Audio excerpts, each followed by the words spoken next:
안녕하세요, 책쟁이 여러분. 책소리입니다. 2024년은 책을 좋아하시는 많은 분들, 그리고 대한민국의 모든 분들에게 아주 특별한 해가 될 것 같아요. 우리의 한강 작가님께서 노벨 문학상을 수상한 해니까요. 어느 누구도 이 영광스러운 수상에 대해서 축하하지 않을 이유가 저는 없을 거라고 봐요. 그리고 문학을 좋아하는 사람들이라면 누구나 행복한 그런 소식이었지 않았을까 싶은데요. 한강 작가님의 많은 작품 중에서 제가 개인적으로 가장 많이 추천하는 작품, 채식주의자를 오늘 영상에 담아보기로 했는데요. 소년이 온다도 너무나 좋은 작품이긴 한데 제가 느끼는 5.18에 비해 소년이 온다라는 작품 속에 소개된 내용들은 저에게는 좀 순한 맛이었어요.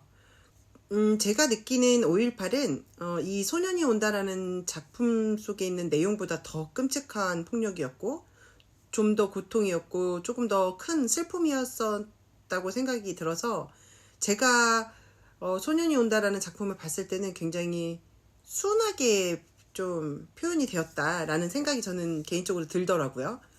우리 한강 작가님께서 폭력에 대해서 너무 약하신 분이라서 너무나 순하게 다뤘다. 이 작품은 세 사람의 시각에서 본 영예에 대한 이야기를 소제목으로 달고 있어요. 첫 번째 이야기는 채식주의자인데요. 채식주의자는 영예의 남편의 시각에서의 이야기예요. 영예는 남편이 고르고 고른 아주 평범한 그런 여자였어요. 어느 날 추웠던 2월 새벽에 영예가 냉장고 앞에 서서 냉장고 안을 뚫어지게 보고 있는 것을 발견하게 돼요. 좀 이상했겠죠? 그리고 아침에 영애가 쓰레기 봉투에 그 냉장고에 있는 뭐 소고기, 돼지고기, 우족, 심지어는 냉동 만두, 그리고 계란, 우유까지 다 쓰레기 봉투에 담고 있는 거를 봐요.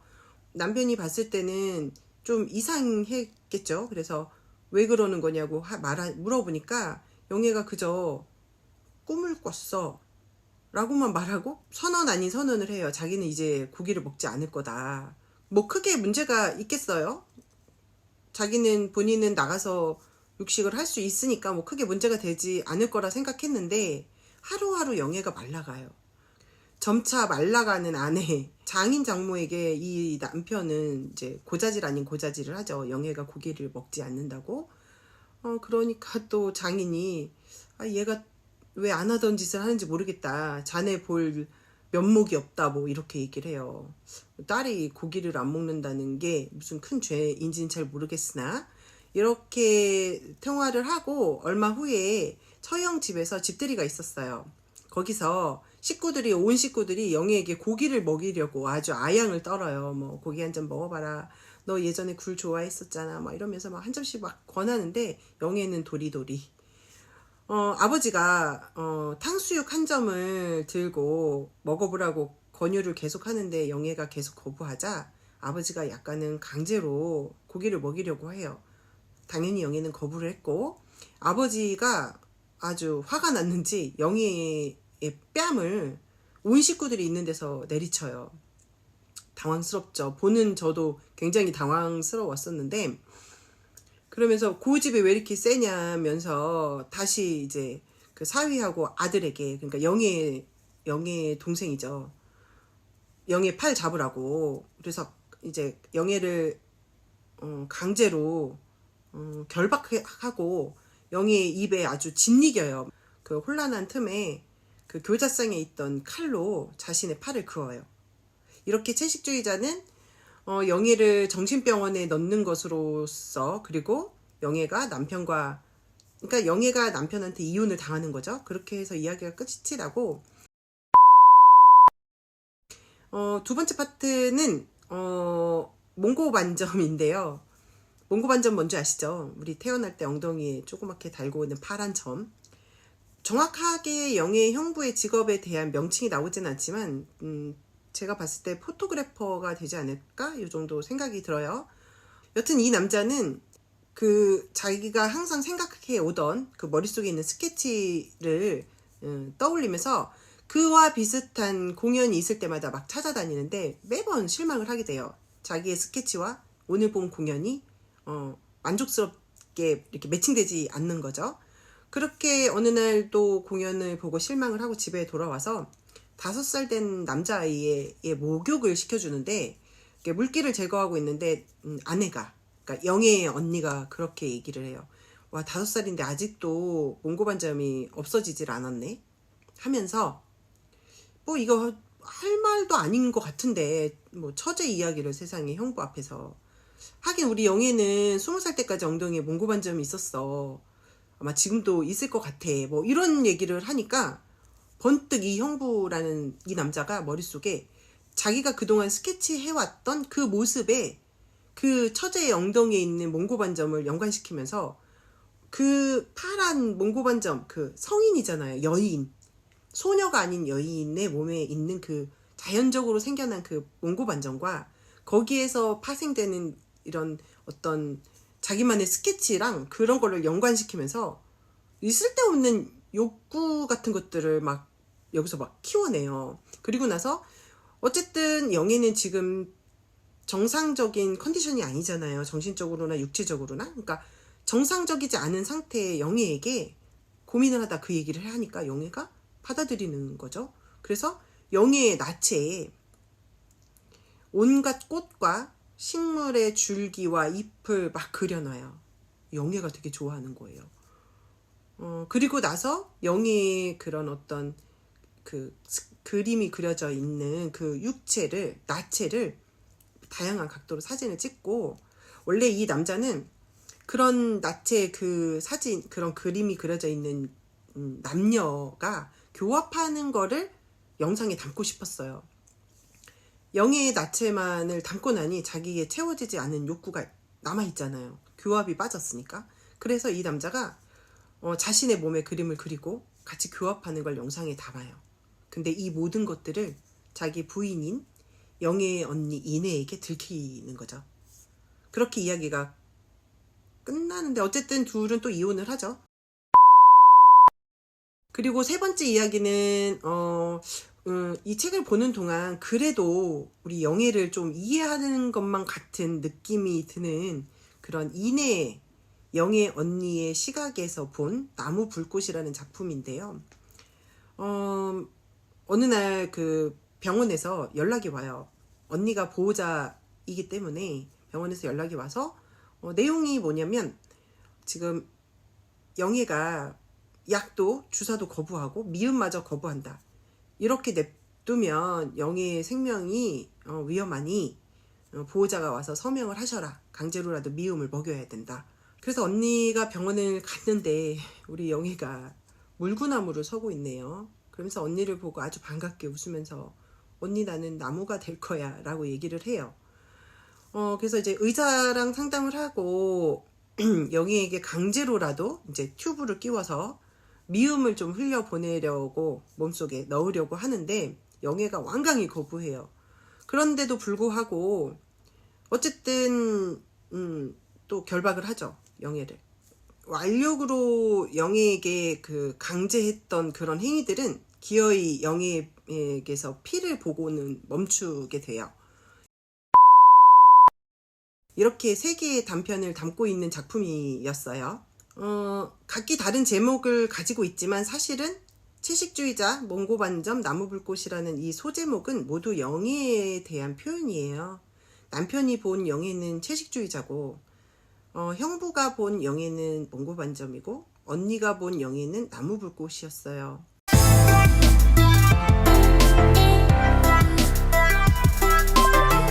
초독에서는 그저 단순하게 너무나 폭력적으로만 이 이야기가 읽혀졌거든요. 그 아버지는 당연히 폭력적이고요. 그리고 그 결박하고 있던 그 형부나 남동생 매우 폭력의 가해자로서 그 환승한 거죠. 그래서 이 두 사람 역시도 가해자들이다. 그런데 가장 큰 가해자는 남편이지 않았을까.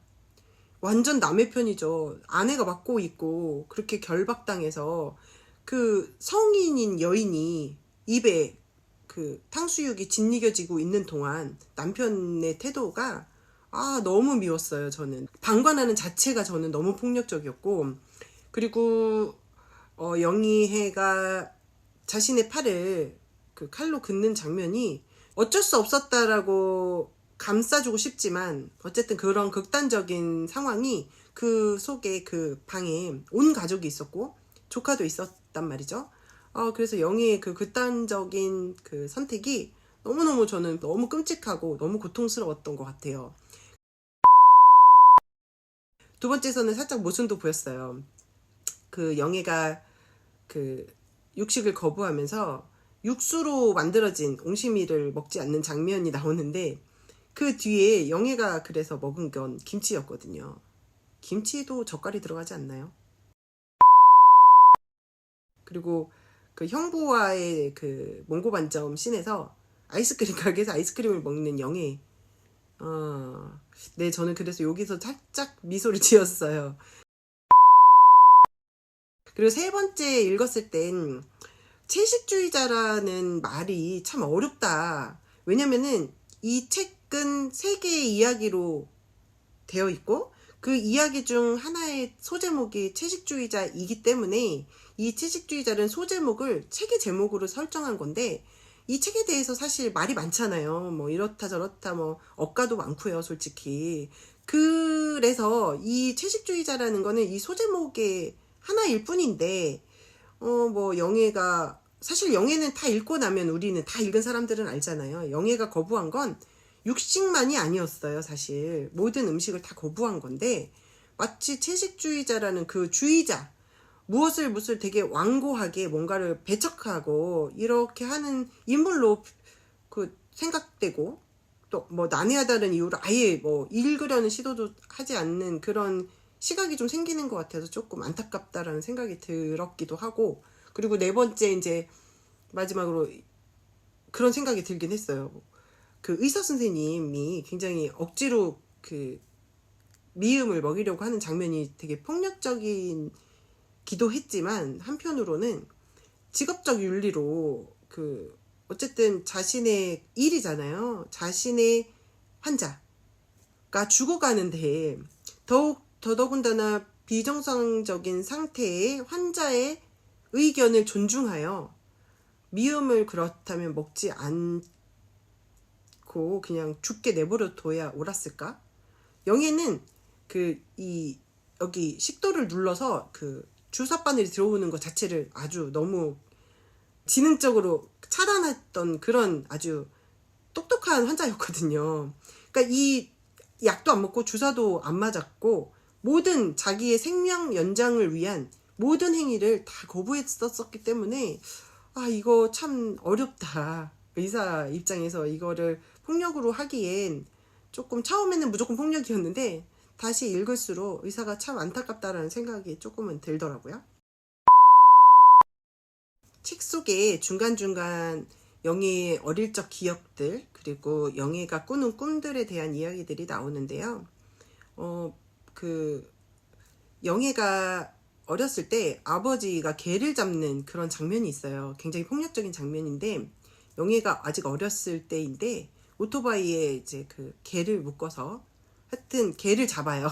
그래서 그 죽은 개를 가지고 요리를 해서 온 동네 사람들이 나누어 먹는 그런 모습들, 그런 것들이 어렸던 영희에게 비춰졌을 그 폭력과 슬픔, 그리고 한 4번쯤 읽어보니까 그런 느낌도 있어요. 영희의 꿈과 연결시켜서 보니 영희가 뭔가를 꿈을 꾸더라도 자기가 피해자인지 자기가 가해자인지, 그러니까 자기가 죽은 건지 내가 죽인 건지를 모르는 알쏭달쏭한 그런 꿈들, 이런 것들을 보면서 아마 이 개를 잡는 그 개를 죽이는 그런 장면들에서 아마 영애가 방관자로서의 어떤 죄책감 같은 것도 살짝 들진 않았을까, 이런 생각이 저는 들었는데, 왜냐면은 그 아버지가 그 탕수육을 억지로 먹이려고 했던 그 장면에서도 그 남편이 자기가 보는 앞에서 자기 아내가 장인어른한테 뺨을 2차례나 맞거든요.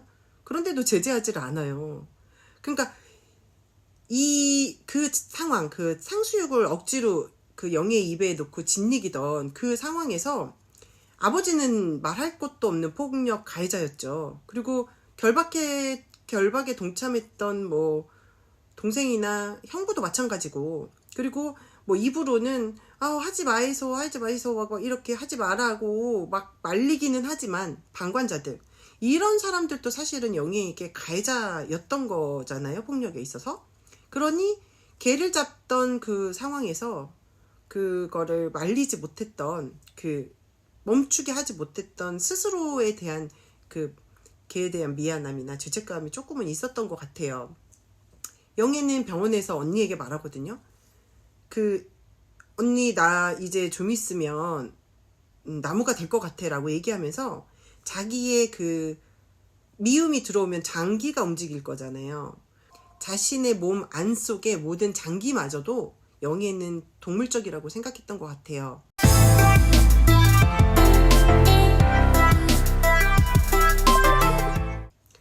채식주의자라는 작품을 가지고 말이 많은데,